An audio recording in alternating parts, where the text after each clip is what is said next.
JHRML, JMI Hospital Requisite Manufacturing Limited। ফান্ডামেন্টালটা মোটামুটি EPS yearly minus আসছে যদিও, কিন্তু আগেরগুলা গ্রিন ছিল, গত বছরের তুলনায় minus EPS. P ratio 30.61, total securities 12.53 crore। এর মধ্যে 32%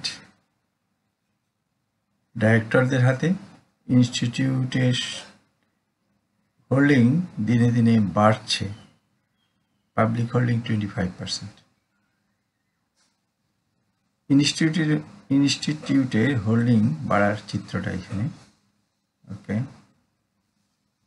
তো আবার আসি টেকনিক্যালে।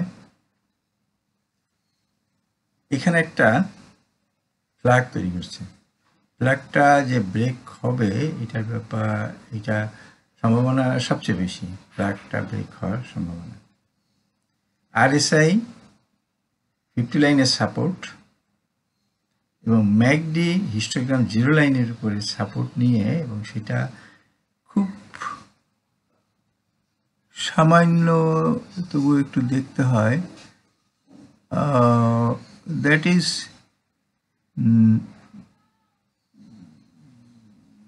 এটা ব্রেকআউটের প্রায় কাছাকাছি, যদিও ব্রেকআউট হয়নি, তবে মনে করা হয় যে যদি এটা ব্রেক করতে পারে ফ্ল্যাগটা, তাহলে এটা ব্রেকআউট হয়ে উঠে যাবে।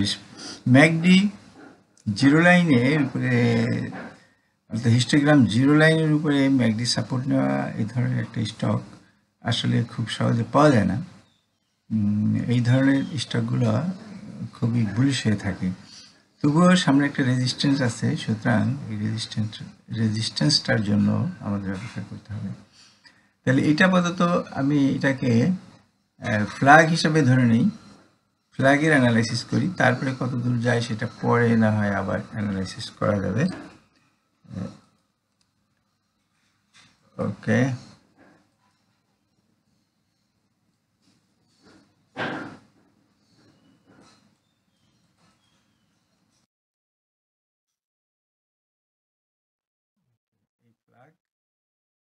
ফ্ল্যাগ ডিস্টেন্সটা হবে,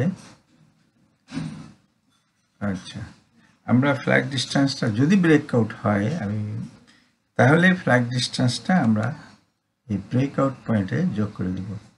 যদি ফ্ল্যাগ ডিস্টেন্স হয়, তখন আমরা আপাতত পরবর্তী প্রাইসের পরবর্তী স্টপেজটা অথবা পরবর্তী রেজিস্ট্যান্সটা সম্পর্কে আমরা জানতে পারবো, ধারণা করতে পারবো সম্ভাবনা।